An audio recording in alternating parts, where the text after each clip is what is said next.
let me know if you want me to keep going, and if so, maybe I can do a video for each chapter, but we'll see. So this book was translated from German originally. It's got a beautiful dedication. This is the first page. If you are a dreamer, come in. If you are a dreamer, a wisher, a liar, a hoper, a prayer, a magic bean buyer. If you are a pretender, come sit by my fire. For we have some flax golden tales to spin. Come in, come in. Alright. Chapter 1. A stranger in the night. And at the beginning of each chapter, there are these little excerpts from different books. I'm gonna go ahead and skip over them just so this video isn't super long. Rain fell that night, a fine whispering rain. Many years later, Maggie had only to close her eyes and she could still hear it, like tiny fingers tapping on the window pane. A dog barked somewhere in the darkness, and however often she tossed and turned, Maggie couldn't get to sleep. The book she had been reading was under her pillow, pressing its cover against her ear as if to lure her back into its printed pages. I'm sure it must be very comfortable sleeping with a hard rectangular thing like that under your head, her father had teased the first time he found a book under her pillow. Go on, admit it. The book whispers its story to you at night. Sometimes, yes, Maggie had said, but it only works for children, which made Mo tweak her nose. Mo. Maggie had never called her father anything else. That night, when so much began and so many things changed forever, Maggie had one of her favorite books under her pillow, and since the rain wouldn't let her sleep, she sat up, rubbed the drowsiness from her eyes, and took it out. Its pages rustled promisingly when she opened it. Maggie thought this first whisper sounded a little different from one book to another, depending on whether or not she already knew the story it was going to tell her, but she needed light. She had a box of matches hidden in the drawer of her bedside table. Mo had forbidden her to light candles at night. He didn't like fire. Fire devours books, he always said, but she was 12 years old. She surely could be trusted to keep an eye on a couple of candle flames. Maggie loved to read by candlelight. She had 5 candlesticks on the windowsill, and she was just holding the lighted match to one of the black wicks when she heard footsteps outside. She blew out the match in alarm. Oh, how well she remembered it, even many years later, and knelt to look out the window, which was wet with rain. Then she saw him. The rain cast a kind of pallor on the darkness, and the stranger was little more than a shadow. Only his face gleamed white as he looked up at Maggie. His hair clung to his wet forehead. The rain was falling on him, but he ignored it. He stood there motionless, arms crossed over his chest, as if that might at least warm him a little. He kept on staring at the house. I must go and wake Mo, thought Maggie. But she stayed put, her heart thudding, and went on gazing into the night as if the stranger's stillness had infected her. Suddenly he turned his head, and Maggie felt as if he were looking straight into her eyes. She shot off the bed so fast the open book fell to the floor, and she ran barefoot out into the dark corridor. This was the end of May, but it was chilly in the old house. There was still a light on in Mo's room. He often stayed up reading late into the night. Maggie had inherited her love of books from her father.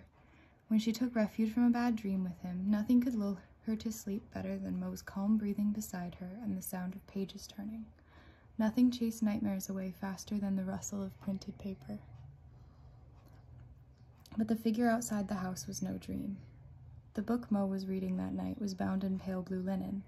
Later, Maggie remembered that, too. What unimportant little details stick in the memory. Mo, there's someone out in the yard. Her father raised his head and looked at her with the usual absent expression he wore when she interrupted his reading. It always took him a few moments to find his way out of that other world, the labyrinth of printed letters. Someone out in the yard? Are you sure? Yes, he's staring at our house. Mo put down his book. So what were you reading before you went to sleep? Dr. Jekyll and Mr. Hyde? Maggie frowned. Please, Mo, come and look. He didn't believe her, but he went anyway. Maggie tugged him along the corridor so impatiently that he stubbed his toe on a pile of books, which was hardly surprising. Stacks of books were piled high all over the house, not just arranged in neat rows on bookshelves, the way other people kept them. Oh no. The books in Mo and Maggie's house were stacked under tables, on chairs, in the corners of rooms. There were books in the kitchen and books in the lavatory, books on the TV set and in the closet, small piles of books, tall piles of books, books thick and thin, books old and new. They welcomed Maggie down to breakfast with invitingly opened pages. They kept boredom at bay when the weather was bad, and sometimes you fell over them. He's just standing there, whispered Maggie, leading Mo into her room. Has he got a hairy face? If so, he could be a werewolf. Oh, stop it. Maggie looked at him sternly, although his jokes made her feel less scared. Already she hardly believed any more in the figure standing in the rain, until she knelt down again at the window. There, do you see him? She whispered. Mo looked out through the raindrops running down the pane and said nothing. Didn't you promise burglars would never break into our house because there's nothing here to steal? Whispered Maggie. He's not a burglar, replied Mo. But as he stepped back from the window, his face was so grave that Maggie's heart thudded faster than ever. Go back to bed, Maggie, he said. This visitor has come to see me. He left the room before Maggie could ask what kind of visitor, for goodness sake, turned up in the middle of the night. She followed him anxiously. As she crept down the corridor, she heard her father taking the chain off the front door, and when she reached the hall, she saw him standing in the open doorway. The night came in, dark and damp, and the rushing of the rain sounded loud and threatening. Dustfinger, called Mo into the darkness. Is that you? Dustfinger? What kind of name was that? Maggie couldn't remember ever hearing it before, yet it sounded familiar, like a distant memory that wouldn't take shape properly. At first, all seemed still outside, except for the rain falling, murmuring as if the night had found its voice. But then footsteps approached the house, and the man emerged from the darkness of the yard, his long coat so wet with rain that it clung to his legs. For a split second, as the stranger stepped into the light spilling out of the house, Maggie thought she saw a small furry head over his shoulder, snuffling as it looked out of his backpack, and then quickly disappearing back into it. Dustfinger wiped his wet face with his sleeve and offered Mo his hand. How are you, Silvertongue? He asked. It's been a long time. Hesitantly, Mo took the outstretched hand. A very long time, he said, looking past his visitor, as if he expected to see another figure emerge from the night. Come in, you'll catch your death. Maggie says you've been standing out there for some time. Maggie? Ah, yes, of course. Dustfinger let Mo lead him into the house. He scrutinized Maggie so thoroughly she felt quite embarrassed and didn't know where to look. In the end, she just stared back. She's grown. You remember her? Of course. Maggie noticed that Mo double-locked the door.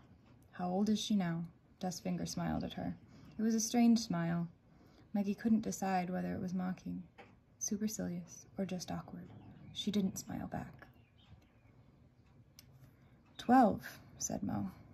12? My word. Dustfinger pushed his dripping hair back from his forehead. It reached almost to his shoulders. Maggie wondered what color it was when it was dry. The stubble around his narrow-lipped mouth was gingery, like the fur of the stray cat Maggie sometimes fed with a saucer of milk outside the door. Ginger hair sprouted on his cheeks, too, sparse as a boy's first beard, but not long enough to hide 3 long, pale scars. They made Dustfinger's face look as if it had been smashed and stuck back together again. 12, he repeated. Of course, she was, let's see. She was 3 then, wasn't she? Mo nodded. Come on, I'll find you some dry clothes. Impatiently, as if he were suddenly in a hurry to hide the man from Maggie, he led the visitor across the hall. And Maggie, he said over his shoulder, you go back to sleep. Then, without another word, he closed his workshop door. Maggie stood there, rubbing her cold feet together. Go back to sleep. Sometimes, when they'd stayed up late yet again, Mo would toss her down on the bed like a bag of walnuts. Sometimes he chased her around the house after supper until she escaped into her room, breathless with laughter. And sometimes he was so tired he lay down on the sofa and she made him a cup of coffee before she went to bed. But he had never, ever sent her off to her room so brusquely.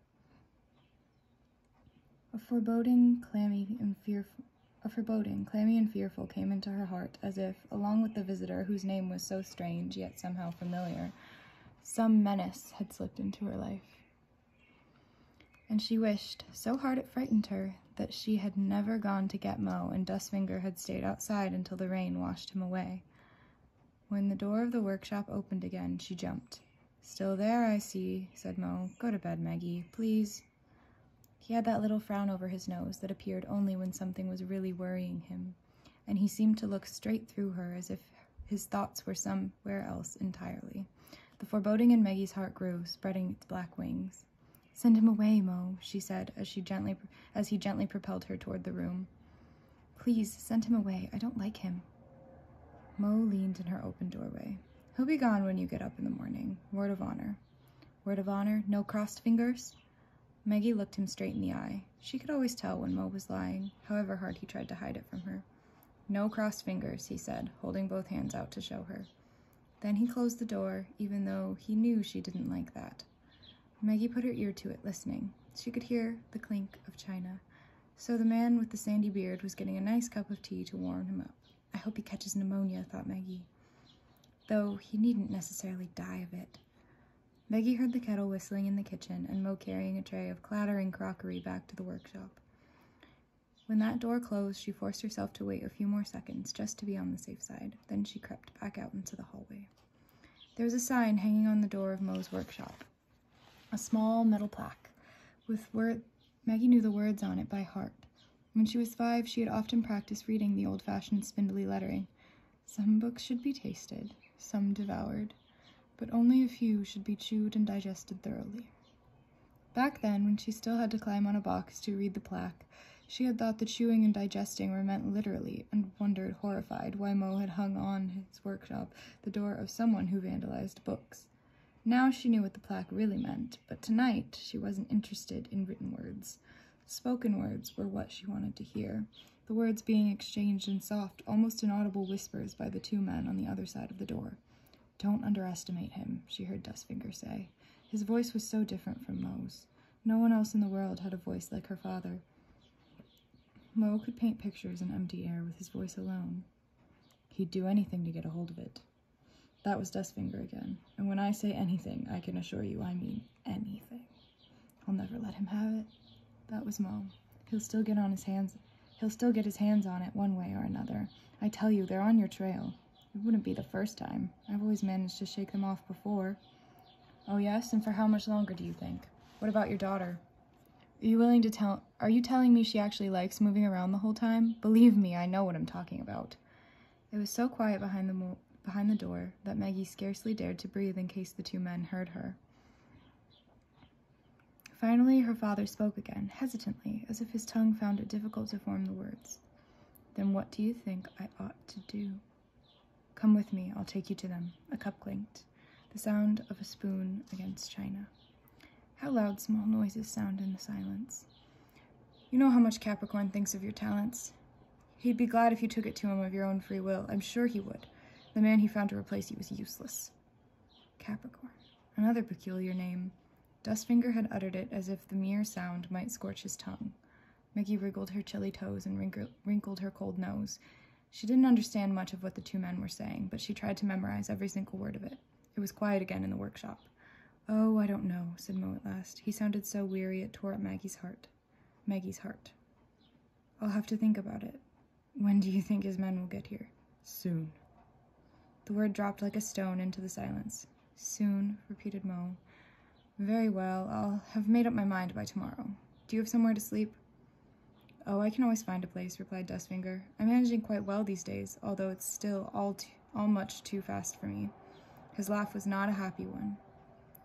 "But I'd like to know what you decide. May I come back tomorrow, about midday?" "Yes, of course. I'll be picking Maggie up from school at 1:30. Come after that." Maggie heard a chair being pushed back and scurried back to her room. When the door of the workshop opened, she was just closing her bedroom door behind her. Pulling the covers up to her chin, she lay there as her father said goodbye to Dustfinger.